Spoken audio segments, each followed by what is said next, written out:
हम रिलीफ दे रहे हैं, हम रिलीफ नहीं दे रहे, ये बात हमने यूं की थी, ये बात हमने इस तरह की थी। अजीब रंगबाजियां जो हैं वो चल रही हैं। इन सारी रंगबाजियों के बीच में डीलर आपसे फायदा उठाता चला जा रहा है और आपका नुकसान करता चला जा रहा है। आप जानते हैं मैं रियल एस्टेट के हवाले से ना सिर्फ आपको गाइड करता हूं बल्कि आपको मसाइल का हल भी बताता हूं। अस्सलाम वालेकुम व्यूअर्स, उम्मीद है जहां भी आप होंगे खैर खैरियत से होंगे। अल्लाह ताला आप सब पर अपना फजलो करम बरकरार रखे।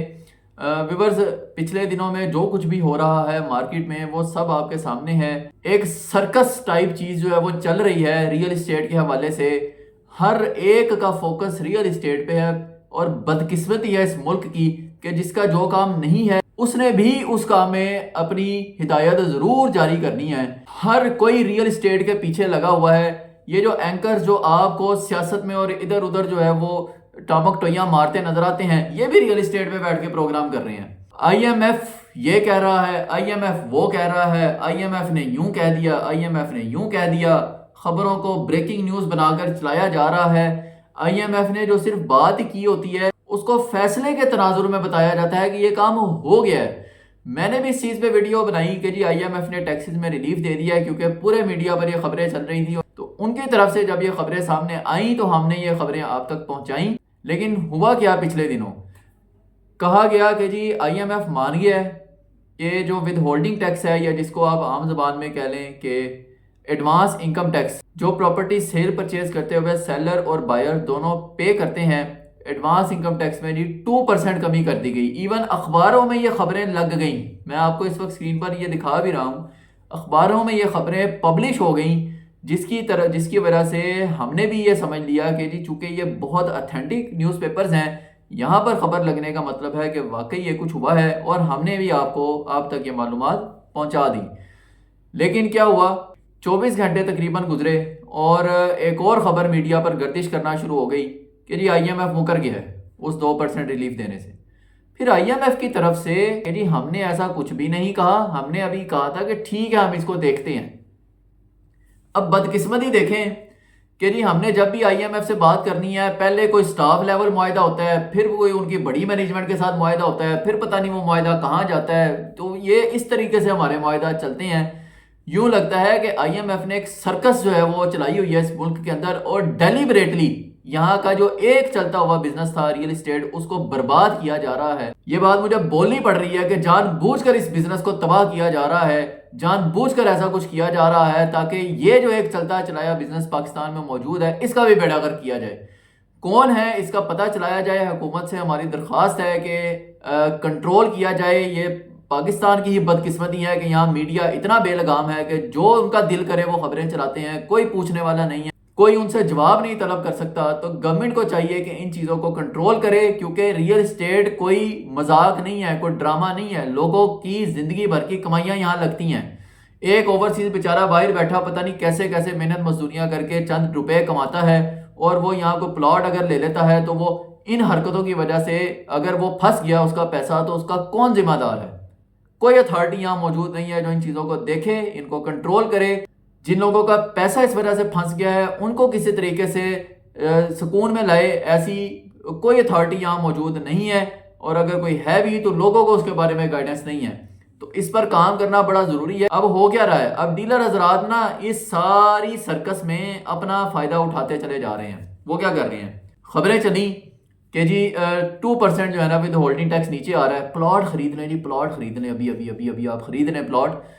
ठीक है जी, प्लॉट खरीद लिए कि टैक्स नीचे आएगा तो हमारे प्लॉट जो है वो अच्छी वैल्यू पे बिकेंगे। 24 घंटे के बाद पता चलता है जी प्लॉट की वो तो हुआ ही कुछ नहीं, ऐसा तो कुछ था ही नहीं। अच्छा, इस दौरान में डीएचए की बड़ी फाइलें बिकी हैं, डीएचए की बहुत फाइलें बिकी हैं इस दौरान में। पिछले आप अगर ये देखें तो 1 से 1.5 माह में ये जब से आईएमएफ की डुगडुगी बजना शुरू हुई है तब से डीएचए में बेशबहा फाइलें जो हैं वो खरीदी गई हैं। जो उन्होंने खरीदनी, माल मार्केट से निकल गया, पैसा कमा लिया डीलरों ने। अब क्या हुआ जी, खबरें साथ ही दूसरी चलना शुरू हुई हैं। अब वो जिनकी फाइलें थी वो सारी मार्केट बैठ गई है इस वक्त, वो सारा रेट गिर गया, खराब हो गया रेट।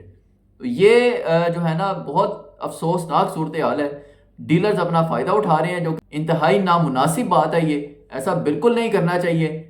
डीलर हजरात को मैं कहना चाहता हूँ कि रिस्क आपको अल्लाह ने देना है, आप अल्लाह पर यकीन रखकर चले, मत झूठ बोले, मत अपने क्लाइंट्स को ख़राब करें। जब आप अपने क्लाइंट्स को ख़राब करेंगे तो आपके लिए भी मामला आसान नहीं होंगे, ये मेरा ईमान है। लोगों ने मेरे थ्रू भी बहुत सारी इन्वेस्टमेंट्स की हुई हैं अल्हम्दुलिल्लाह। ओवरसीज़ बहुत सारे क्लाइंट्स मेरे साथ मौजूद हैं और हम जो भी बात करते हैं ऑथेंटिसिटी पे बात करते हैं कि आप अगर ये चीज़ परचेज कर रहे हैं तो इसका आपको फ़ायदा क्या है और नुकसान क्या है। अब बहरिया टाउन की मिसाल ले लें। बहरिया टाउन के हवाले से खबरें चलवाई गई कि जी बहरिया टाउन जो है उसको एक्वायर कर लिया, सील हो गया। मीडिया पे खबरें चलती रही, सील हो गया बहरिया टाउन। ऐसा तासुर गया कि जी शायद बहरिया टाउन पूरा का पूरा जो है वो एक्वायर कर लिया गया है। वहां जितना बिजनेस, जितनी प्रॉपर्टी थी वो सारी की सारी सीज हो गई है। ना बहरिया टाउन से को बाहर आ सकता है ना को अंदर जा सकता है। बहरिया टाउन ताले लग गए हैं जी बहरिया टाउन को। What the hell is this. ये कुछ चलता रहा है मार्केट के अंदर, लोग पैनिक हो गए। इतनी कॉल्स मुझे आई कि जी ये क्या हो रहा है। मजबूरन मुझे वीडियो बनानी पड़ी, मेरे फेसबुक की प्रोफाइल पर वो वीडियो लगी हुई है कि वहां जाकर मुझे बताना पड़ा कि जी ये देखें बहरिया टाउन में सब कुछ वैसे का वैसे चल रहा है, कुछ भी नहीं हुआ। वो जो प्रॉपर्टीज एक्वायर की गई हैं वो बहरिया टाउन की मिल्कियत है, लोगों की मिल्कियत थी। प्रॉपर्टी को कुछ भी नहीं कहा गया। आपने अपनी प्रॉपर्टी के फीसेस पे की हुई हैं, आपकी प्रॉपर्टी आपकी मिल्कियत है, आपकी उस प्रॉपर्टी को कोई कुछ नहीं कह सकता। और ये जो मामला थे ये भी बहरिया टाउन, कराची और इस्लामाबाद और मरी की कुछ इनकी लैंड थी जहां पर ये प्रॉब्लम्स चल रही थी। वहां भी मैंने बताया कि जो बहरिया टाउन की मलकियत थी, कुछ प्लॉट्स थे, उनको जो है ना वो गवर्नमेंट ने अपनी तहवील में लिया था। वो उनके अपने मामला थे जो चल रहे हैं। अब उसकी आड़ में भी डीलर्स ने इतना डरा दिया लोगों को। डीलर्स उनको कहते रहे कि जी वो मार्केट खराब हो गई है, बहरिया की तबाह हो गई है मार्केट, आप अपने प्लॉट्स बेच दें बस अभी, वरना ये अब नहीं दोबारा जो है ना आपके प्लॉट इस कीमत पे बिकने। और अभी तक ये बात कह रहे हैं। तो आपने किसी की बातों में नहीं आना, अपने प्लॉट को होल्ड करके रखें। आप उसके मालिक हैं, आपके प्लॉट को कुछ नहीं होने वाला, कोई आपके प्लॉट पे कब्जा नहीं करने वाला। अगर आपने बहरिया टाउन में प्लॉट लिया हुआ है तो आप उसको होल्ड कर लें, कोई प्रॉब्लम नहीं है। किसी डीलर की बातों में आकर इसको सस्ते दामों मत बेचें, आप अपना नुकसान करेंगे। ये लोग आपका नुकसान करवा रहे हैं। अब आते हैं हल की तरफ। जैसा कि मैंने आपको शुरू में भी बताया है कि मैं ना सिर्फ आपको गाइडेंस देता हूं, इंफॉर्मेशन देता हूं, मसाइल बताता हूं, बल्कि साथ उनका हल भी बताता हूं। हल ये है कि प्लॉट इस वक्त सिर्फ वो खरीदे जिसने घर बनाना है। मैंने लास्ट वीडियो में भी शायद आपको बताया था कि प्लॉट वो खरीदे जिसने घर बनाना है।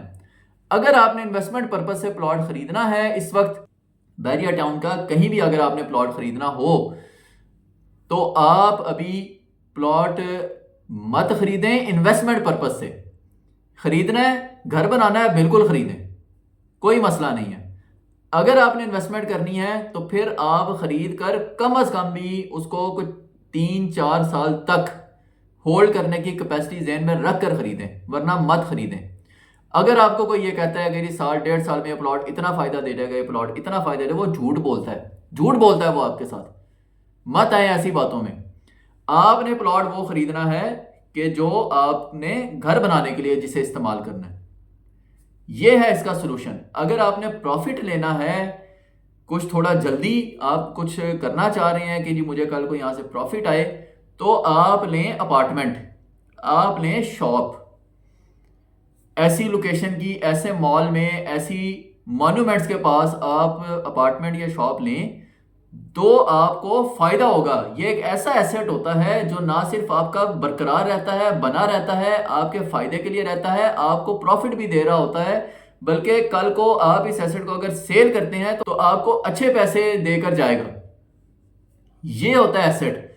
एसेट क्या होता है कि जिसके जो आपको कुछ अर्निंग करके दे रहा हो और कल को अगर आप उसे बेचना चाहें तो आपको अच्छी प्राइस भी देकर जाए। एक प्लॉट आपको क्या देगा पड़ा हुआ, कितनी प्राइस में चला जाएगा इस वक्त, जबकि इस वक्त प्लॉट्स की मार्केट नहीं ठीक और आगे अभी ठीक नहीं भी होनी। गवर्नमेंट प्लॉट्स को रिलीफ देने पर एग्री नहीं है। यह बात मैंने अपनी लास्ट वीडियो में भी कही थी। गवर्नमेंट प्लॉट्स को रिलीफ नहीं देगी। प्लॉट बाय करने के बाद भी आप क्या करेंगे, वो पड़ा हुआ है। 5-7 साल बाद वो कितना फायदा दे जाएगा आपको? क्या को वो 10-12 लाख रुपया छोड़ जाएगा? वो लाख 1.5 लाख भी छोड़ जाए ना तो बहुत बड़ी बात होगी 5-6 साल के बाद। हाँ, कमर्शियल प्लॉट की बात और होती है। कमर्शियल प्रॉपर्टी की जो है ना नेचर, वो बिल्कुल डिफरेंट होती है। वो नेचर ये नहीं होती। तो आपने प्लॉट की, अगर रेजिडेंशियल प्लॉट खरीदना है तो सिर्फ अपने घर के लिए, इन्वेस्टमेंट पर्पज से नहीं। इन्वेस्टमेंट करनी है, अपार्टमेंट लें, शॉप लें और वहां पर बिजनेस करें। नहीं करना तो जिनका वो हाई राइज होता है वही बिजनेस करते हैं। ऐसे बहुत अच्छे अच्छे डेवलपर्स हैं कि जिन्होंने हाई राइज खड़े किए हैं, वहाँ बिजनेस कर रहे हैं, आपको रेंट आ रहा है और आपका एसेट भी पड़ा हुआ है। कल को आपके एसेट की ग्रोथ हो रही है, आप उसको बेच भी दें, कल को रेंट भी लें, फायदा भी लें, कल को बेच भी दें, फायदा देगा ना आपको ये चीज़। या कमर्शियल प्लॉट ले लें, वो आपको शायद कुछ अच्छा फायदा छोड़कर चला जाए, लेकिन वो भी ऑब्वियसली एक टाइम लगता है।